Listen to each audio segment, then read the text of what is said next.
자, 대림절 두 번째 주일입니다.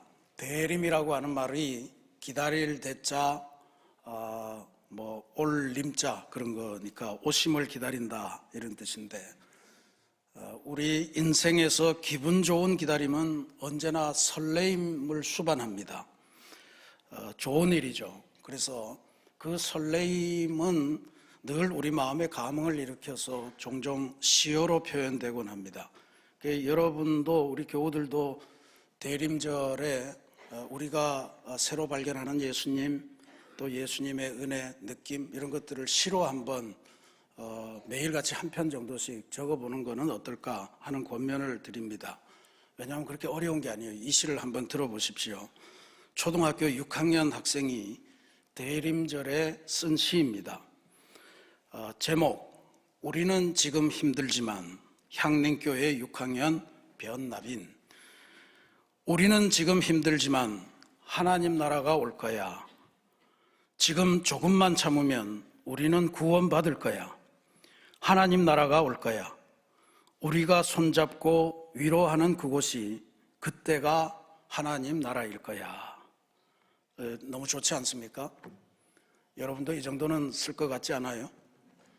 자신감을 가지시고 한번 도전해 보시기 바랍니다. 소질의 문제로 생각하지 마시길 바라고요. 간절함, 기다림에 대한 간절한 마음이 있으면 이런 거는 충분히 이 정도 시로는 표출이 된다 하는 걸 느낄 수 있습니다.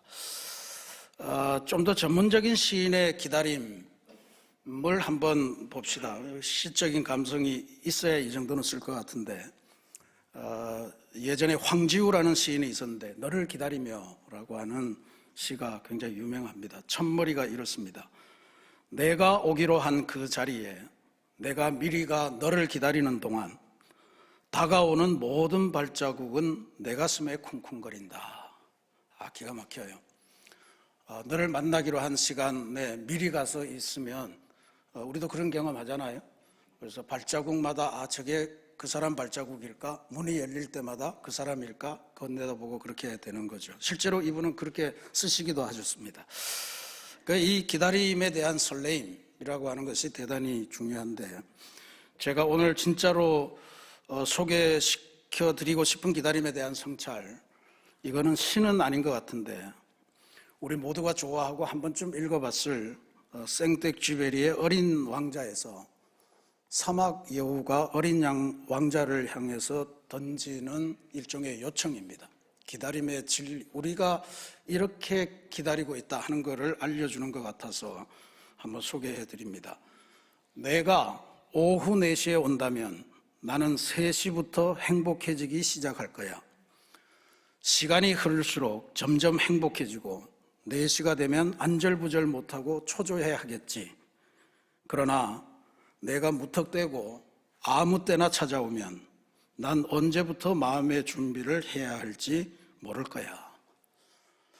여러분의 마음이 느껴지죠? 네가 오는 거는 참 좋고 가슴 설레고 1시간 전부터 마음의 준비를 하면서 콩닥콩닥 대는데, 그렇다고 아무 때나 오지는 마.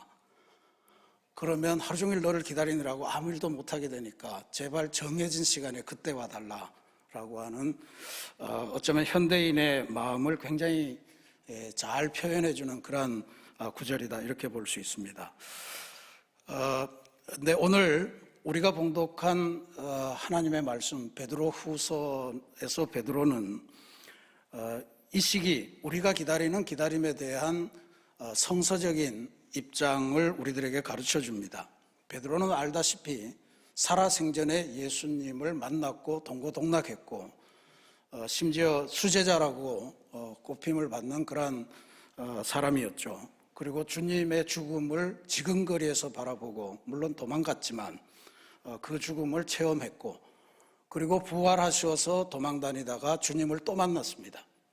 그리고는 다시 귀한 목회의 위임을 받고 예수님이 승천하시는 과정을 지켜보고, 그러니까 이제 기다리는 거는 뭘 기다리는 거예요? 여기 있는 사람이 다 죽기 전에 내가 다시 오리라 했던 그 약속, 재림의 약속을 기다리고 있고, 그 재림의 약속을 가지고 초대교회 성도들에게 설교하고 권면하고 있는 그런 중입니다.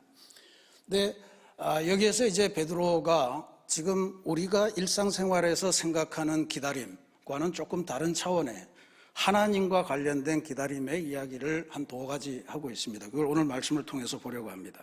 첫 번째로 베드로는 사람만 기다리는 게 아니고 하나님도 기다리신다, 하나님의 기다림이 있다는 것을 알려줍니다. 우리한테 위로가 돼요. 우리만 그냥 하나님은 아무 생각 없는데 우리만 기다리고 있는가 생각하는데, 실제로 베드로는 하나님의 기다림이 간절하다 하는 것을 먼저 이야기합니다. 9절 말씀인데, 오직 주께서는 너희를 대하여 오래 참으사 아무도 멸망하지 아니하고 다 회개하기에 이르기를 원하시느니라. 이 원한다라고 하는 게 바로 하나님의 기다림입니다. 대단하죠. 하나님께서 우리와 관련해서 기다리시는 핵심은 우리 중에 누구라도 단 한 사람이라도 멸망의 길을 가지 않고 구원의 길, 천국의 길을 가도록 계속 기다리신다는 건데, 그거를 오랫동안 참으시며 기다리신다, 이렇게 표현을 했습니다. 이게 하나님이십니다. 근데 베드로는 오래 참고 기다리시는데 이 하나님의 기다림이 얼마나 간절한 기다림인가 하는 것을 이런 구절로 표현을 해요. 주께는 하루가 천년 같고 천년이 하루 같다. 우리도 이런 말을 쓰긴 할 텐데 한번 구별해 봅시다. 하루가 천년 같다 라고 하는 말은 한 생명이 구원으로 돌아오는 것 자체를 학수고대하는 하나님의 간절함, 그게 단 하루를 기다리는 것 같지만 천년의 무게, 천년의 깊이를 갖고 그 모든 에너지를 다 쏟아 넣어서 기다리신다, 하나님의 기다리심의 간절함, 이것의 깊이를 우리들에게 알려주는 표현입니다. 하루가 천년 같다, 우리도 뭐 그런 말을 쓰죠. 일각이 여삼추라, 한순간이 가을 3번 하고 갔다. 이 가을 3번이 뭐 가을이 석 달이니까 9달, 이게 아니잖아요. 가을이 3번 오는 것을 맞이한 3년의 세월 같은 그러한 느낌이다. 대단히 간절한 마음으로 기다렸다 할 때 이제 이런 표현을 쓸 겁니다. 그러니까 하나님의 기다리심이 얼마나 간절한가 라고 하는 것을 표현해 주는 말이고요. 그 다음에는 처음에 뭐였습니까?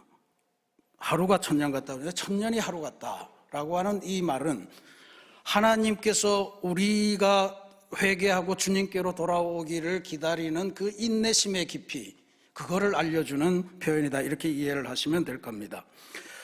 우리가 구원의 길로 돌아온다면 천년조차도 하루 시간인 것처럼 그렇게 아무렇지도 않은 양, 그렇게 오랜 동안도 기쁘게 기다릴 수 있으시다라고 하는 것을 알려주는 말씀이에요. 천년의 세월도 하루 같은 기쁨으로 그렇게 능히 기다려주신다라고 하는 하나님의 인내심의 깊이를 이야기합니다. 창세기에 보면 야곱이라는 사람이 있잖아요. 그가 이런저런 일로 외삼촌 라반의 집에 갔는데 거기 외사촌 라헬을 보고 너무너무 이뻐서 저 아이와 결혼을 했으면 좋겠다. 그래서 그 외삼촌에게 물었더니 7년 동안 모습으로 섬겨라. 그러면 결혼하게 해주겠다. 그 7년 동안을 열심히 모습으로 섬기고, 근데 결국 사기당하잖아요. 또 7년을 더 하면 주겠다. 그래서 또 7년을 더 합니다. 근데 그 창세기가 어떻게 기록하냐 하면 야곱이 라헬을 사랑하는 까닭에 7년을 며칠같이 여겼더라, 그렇게 기록합니다. 7년을 며칠같이 여겼더라. 그러니까 이것도 대단한 거죠. 7년을 며칠같이 여길 정도로 라헬을 사랑했다. 근데 하나님께서는 천년을 하루처럼 여기면서 우리들이 돌아오시는 것, 우리들의 구원을 기다리고 계신다라고 하는 걸 여기니까 그 사랑이 얼마나 어마어마한가, 그 인내심은 얼마나 대단한가 하는 걸 우리가 절로 느낄 수 있죠. 그 하나님의 목표가 뭡니까? 아무도 멸망하지 아니하고 다 회개하기에 이르기를 원하시느니라, 이렇게 말씀하시는 거예요. 모든 사람들이 하나님께서 창조하신 창조의 원래 그 모습대로, 원래 그 형상대로 최대한 자기의 존엄성을 누리면서 그렇게 살아가기를 기뻐하시고 그 목적을 따라 존귀한 삶을 이 땅에서 아름답게 살기를 원하시는, 그거를 한도 끝도 없이 기다리신다, 그런 뜻으로 이해를 하시면 되겠습니다. 베드로가 13절에서 이런 표현을 쓰는데 이것도 중요한 표현 같아요. 그의 약속대로 의가 있는 곳인 새하늘 새 땅, 이렇게 표현을 하거든요. 하나님의 의가 있는 곳이 바로 새하늘 새 땅이고 천국이다, 이런 표현이에요. 저는 우리 기독교 대한감리회가 1930년에 이제 미국 감리교회로부터 독립을 선언하면서 소위 신앙 고백을 채택을 하는데, 그 신앙 고백이 우리가 가끔씩 예배 시간에 고백하는 교리적 선언이라고 하는 신앙 고백입니다. 1930년대에 선교 45주년 기념으로 하는데, 그 신앙 고백 안에 이런 구절이 있습니다. 하나님의 뜻이 실현된 인류 사회가 천국임을 믿으며. 많은 분들이 왜 우리 세상을 천국이라, 천국은 죽어서 가야 되는데 라고 하지만 이게 감리교의 믿음입니다. 그리고 베드로도 똑같은 표현을 해요. 죽어서 가는 것이 아니고 하나님의 뜻이 있는 곳이 바로 새하늘 새 땅이다. 그러니까 우리가 이 땅에서 하나님의 형상으로 지음받아서 살아가는 그 존엄함을 누리면서 그렇게 살기를 바라는 것이 하나님의 소망이고 하나님의 꿈이고 하나님의 기다림이거든요. 그리고 그러한 곳을 살면 그게 바로 천국이다라고 하는 것이 사도 베드로가 권면해 주는 거예요. 그러니까 그날, 그 시간, 주님이 오시는, 재림하시는 그날, 그게 바로 우리가 이 땅에서 맞이할 천국이다라고 하는 것을 알려주고, 하나님은 그걸 천년을 하루같이, 하루를 천년같이 그렇게 기다리고 그날에 모든 사람들이 다 구원되기를 바라고 계시다라고 하는 말씀입니다. 이 하나님의 기다림, 이거를 소개해 주고 있고요. 두 번째로 베드로 사도가 기다림과 관련해서 주는 것은 사막 여우가 어린 왕자에게 했던 것처럼 제발 정해진 내시에 와라고 하는 것을 깨버립니다. 10절 말씀에 그러나 주의 날이 도둑같이 오리니, 주의 날이 도둑같이 오리니, 도둑같이 온다는 게 뭐예요? 주인이 딱 기다리고 앉아있을 때 온다는 게 아니잖아요. 아무도 예상하지 못한 시간에, 도둑이 생각하기에 가장 절호의 찬스인 그 시간에 온다는 이야기예요. 도둑같이 온다라고 하는 것은 하나님께서 우리가 정해놓은 시간에 하나님 이때 와주십시오 뭐 이런 것이 아니고, 하나님께서 보시기에 우리의 삶을 위해서 가장 적절한 시간, 그 시간에 하나님이 오신다라고 하는 이런 이야기예요. 그러니까 그러한 오심이 있다면 사막 여우의 걱정이 현실이 되는 거죠. 네가 무작정되고 아무 때나 오면 나는 언제부터 너를 기다려야 될지 몰라, 내가 굉장히 어려울 거야 라고 하는 말을 주는데, 그게 우리의 기다림이 돼야 된다. 그게 주님을 기다리는 우리의 삶이 돼야 된다. 베드로는 그걸 어떻게 이야기를 하냐 하면 11절 말씀에 거룩한 행실과 경건함으로 하나님의 날이 임하기를 바라보고 간절히 사모하라 그랬습니다. 거룩한 행실 그리고 경건함으로 언제든지 그렇게 살다 보면 주님의 날이 임할 것이고, 그때가 되면 새하늘 새 땅 천국의 아름다운 역사가 우리의 삶을 통해 이루어질 것이다, 이렇게 이야기를 하는 거죠. 그래서 하나님께서 내가 정하신 그 시간에 딱 오면 진짜로 얼마나 편리하겠습니까? 딴짓 좀 하다가 하나님 오시기 한두 시간 전부터 이제 막 준비를 하고 청소하고 뭐 이렇게 해서 그게 좋은 거죠. 그 목사들도 신방을 갈 때 이게 갑자기 못 가잖아요. 갑자기 가면 아마 쫓아내고 그럴 것 같아요. 신방 시간을 미리 사전에 조정하고 뭐 그래서 그 시간도 임박해서 가야지 한 30분이나 일찍 가고 이러면 당황하는 분들이 꽤 있을 것 같아요. 아직 덜 집어넣는데 뭐 이러고. 이게 우리들의 기다림인데, 성경에서 말하는 하나님을 기다리는 우리들의 자세는 그렇지 않다. 하나님은 도둑같이 오신다. 도둑같이 오시니까 우리는 언제나 거룩한 행실과 경건함으로 하나님의 날을 사모하면서 사는 방법밖에 없다, 이렇게 이야기를 하신 거예요. 이게 우리 인간들의 보편적인 기다림과 다른 점입니다. 그 다음에 그러면 주님의 날이 오게 되면 무슨 일이 생겨나냐, 그게 베드로에게는 대단히 중요한 이야기입니다. 11절 말씀에 그렇게 12절 말씀에 그게 나오죠. 10절 말씀에 그러나 주의 날이 도둑같이 오리니 그날에는 하늘이 큰 소리로 떠나가고 물질이 뜨거운 불에 풀어지고 땅과 그 중에 있는 모든 일이 드러나리로다. 이게 주님의 날이 도둑같이 왔을 때 우리 안에 일어난 일입니다. 여기 하늘이 큰 소리로 떠나가고 라고 하는 것은 대단히 어려운 번역입니다. 영어 성경에 보면 이런 표현이 여기에 등장하는데 peeling off, peeling. 우리 여성분들은 아마 익숙한 화장품 중에 필링 하는 거 있죠. 필링 젤 뭐 이런 거. 그게 뭡니까? 각질도 제거하고 뭐 점도 없애나요? 뭐 하여튼 뭐 그런 하여튼 벗겨내는 거를 말하는 거예요. 그러니까 하늘이 큰 소리로 떠나가고를 수많은 영어 성경이 peeling off라고 하는 거는 기존의 하늘을 벗겨내고 하나님께서 새로운 하늘이 드러나게 하신다라고 하는 것을 의미해요. 전 이게 대단히 의미심장한 새로운 창조의 행위다 그렇게 봅니다. 피부를 벗겨주는 화장품처럼 현재의 하늘, 현재의 땅을 다 벗겨내고 녹여버리고 풀어버리고 그리고 새로운 세상, 새하늘 새 땅을 우리 앞에 등장하게 하신다라고 하는 그런 내용입니다. 이 사도 베드로의 아주 독특한 표현이죠. 주님의 날이 오시면 내 안에 이루어질 새하늘 새 땅은 하늘이 벗겨지는 걸로 표현할 수 있다. 근데 동일하게 예수님을 쫓아다녔던 사도 요한은 계시록에서 새하늘 새 땅의 질서가 이루어지는 과정을 이렇게 묘사합니다.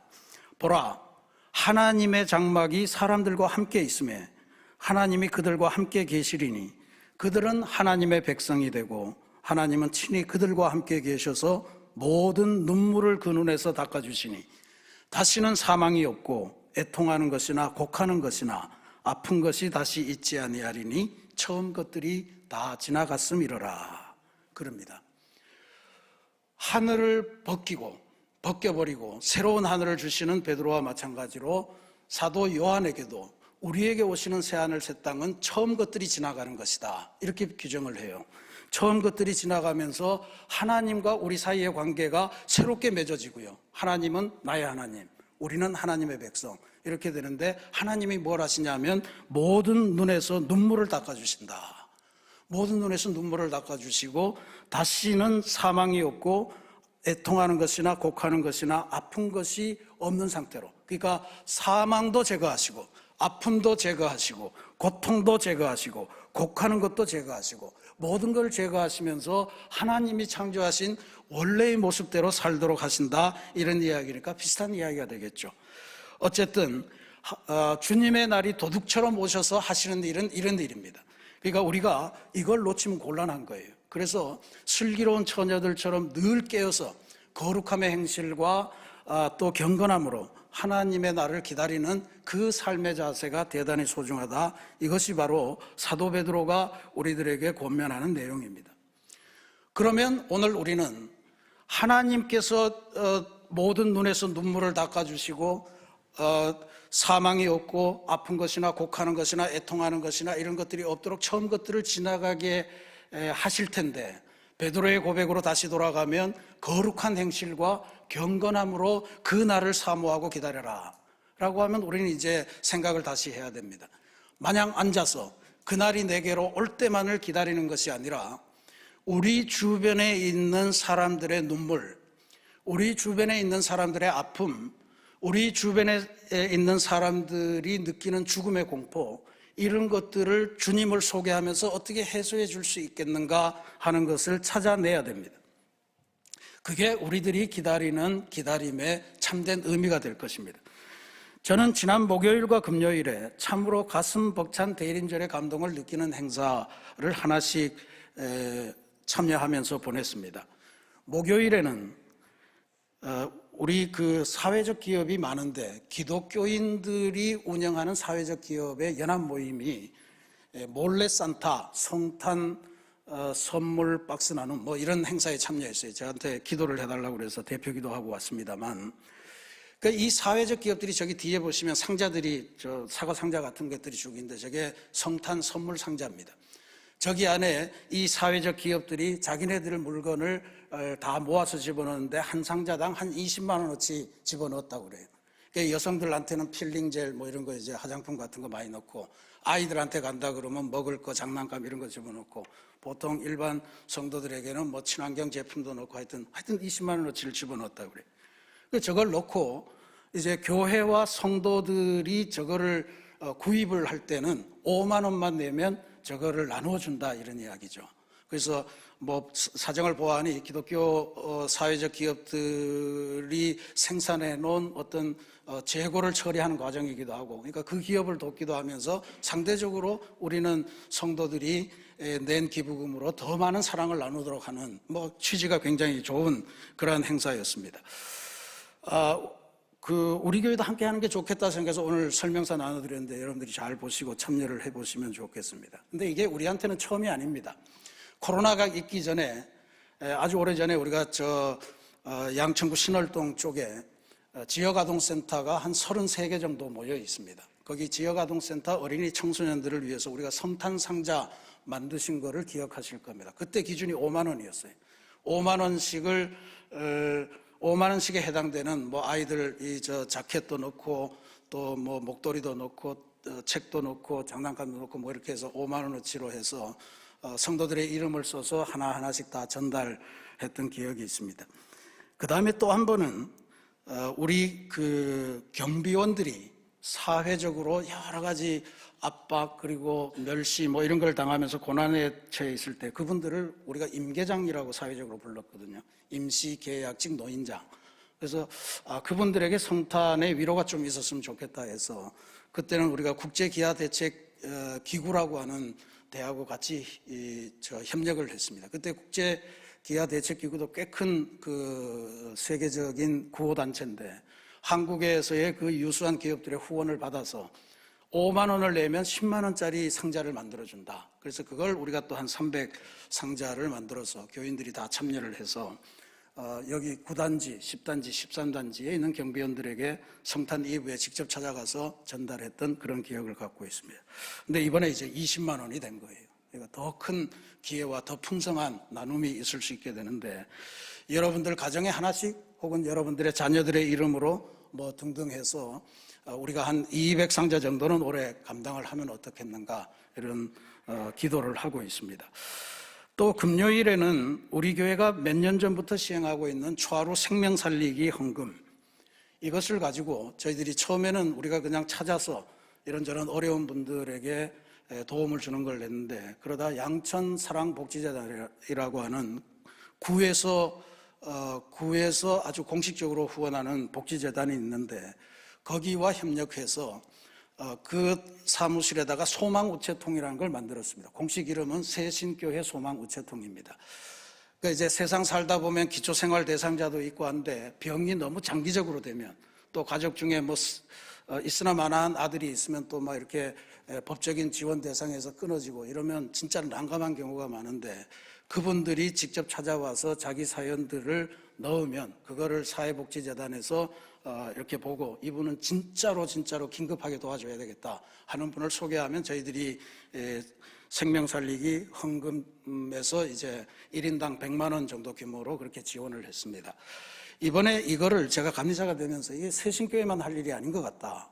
우리 이 양천구에 있는 감리교 전체가 같이 힘을 모아서 하면 어떻겠나. 그래서 올해가 하디 선교사 영적 각성 120주년 기념이니까 또 하디 선교사가 우리나라의 의료 선교사로 왔거든요. 의사였습니다. 그래서 와서도 서울에 머물지 않고 무이촌 지역을 돌아다니면서 뭐 부산 갔다가 원산 갔다가 개성 갔다가 이렇게 막 돌아다니면서 선교 활동을 하다가 나중에 신학자가 됐습니다만, 그래서 그 하디 선교사의 뜻을 기려서 지금 이 땅에서 의료 문제를 관해서 소외받는 그런 의료 소외계층에게 긴급 의료비로 혹은 생활비로 지원하는 그러한 틀이 있으면 좋겠다 해서 이름도 소망우체통에서 하디 나눔 펀드로 그렇게 바꾸고 양천구청장과 또 사랑복지재단 이사장 그리고 제가 감리사로서 함께 협약을 맺었습니다. 그래서 우리 양천구에 있는 감리교회 성도들이 뭐 초하루 헌금이든 아니면 특별한 뭐든 하여튼 모아지는 대로 한 달에 3명, 4명, 5명 뭐 이렇게 도움을 주는 그런 협약식을 가졌습니다. 이게 좋은 나눔이 될 거라 그렇게 생각합니다. 근데 이번에 이걸 하면서 우리 양천사랑복지재단이 그동안에 새신교회가 얼마나 했나 하는 걸 통계를 내주더라고요. 지금까지 36분의 양천 구민에게 의료 긴급 지원을 했다는 거예요. 이게 3,600만 원입니다. 근데 그 전에 우리 새신교회가 자율적으로 했던 거, 그리고 지금도 가끔씩 긴급하게 베트남 이주민 여성이 아이를 낳았는데 5달 만에 나왔다, 7달 만에 나왔다. 그러면 그런 경우는 좀 크게 지원도 해주고 하는 걸 다 하면 지금까지 우리가 알게 모르게 한 5천만 원 이상의 이웃사랑 나눔을 해왔던 것을 이번에 깨닫게 됐습니다. 저는 이런 나눔을 보면서 대림절이어서 이 기다림과 나눔의 문제를 심각하게 생각하긴 하지만 오늘 베드로 사도가 우리에게 주시는 말씀, 도둑같이 오는 주님의 날을 거룩한 행실과 경건함으로 그 하나님을 사모하며 기다려라 라고 하는 것에 가장 최적화된 최선의 방법이 아닌가 해서 우리가 더더욱 이런 일들을 열심히 하는 교회로 부흥했으면 좋겠다 하는 기도를 합니다. 사랑하는 우리 새신교회 성도 여러분, 진짜로 새신교회가 있음으로 인해서 수많은 사람들이 삶의 새 희망을 품는 그러한 교회가 되었으면 좋겠다 하는 생각을 갖습니다. 주님의 날이 도둑처럼 올 텐데 그 날이 오기 전에 우리 서로 사랑을 나누면서 그렇게 주님의 날을 함께 기다리십시다 하는 것을 설득력 있게 전하는 그러한 교회가 될 수 있기를 간절히 바랍니다. 오늘은 특별히 2024년을 향한 새신교회 교우들의 총회, 당회가 거행되는 날입니다. 18세 이상 세례 입교식을 가진 모든 교인들이 참석할 수 있는데 저는 사실 너무 안타깝습니다. 이거 한 13세로 낮추면 좋겠어요. 이미 그 아이들도 다 판단을 할 수 있고 그 안에도 세례를 받은 친구들이 많은데 왜 교회의 중요한 결정에 참여하지 못할까? 근데 아직도 교단법은 18세에 고정되어 있습니다. 아무튼 오늘 우리들은 온 교우들이 함께 모여서 훌륭한 하나님의 일꾼들을 뽑고 또 하나님이 주시는 계획을 승인하고 그런 일들을 진행합니다. 새신교회가 교회 창립 50주년을 향해서 새로운 행진을 선포하는데 그러한 좋은 출발점이 되기를 간절히 바라고요. 무엇보다도 오늘 사도 베드로의 말씀처럼 도둑같이 오시는 그 주님의 날이 행하시는 모든 아픈 눈에서 눈물을 다 닦아주고 또 모든 병마를 다 치유해주고 그래서 주님의 날에 천국의 기쁨을 누릴 수 있도록 만드는 그런 역사에 도움이 되는 그런 교회로 발돋움하는 날이 되기를 간절히 기도드립니다. 그래서 오늘 여러분들 예배 후에 진행되는 당회에 꼭 참석해 주시고 여기는 은퇴해도 상관없습니다. 은퇴하신 분들도 다 참가하실 수 있으니까 그래서 새하늘 새 땅을 맞이하는 우리들의 진정한 기다림 그것을 이웃사랑 나눔으로 실천해 가면서 이 땅에 새하늘 새 땅을 만들어가는 아름다운 교회와 성도 여러분들이 되시기를 주님의 이름으로 축원합니다. 같이 기도하겠습니다.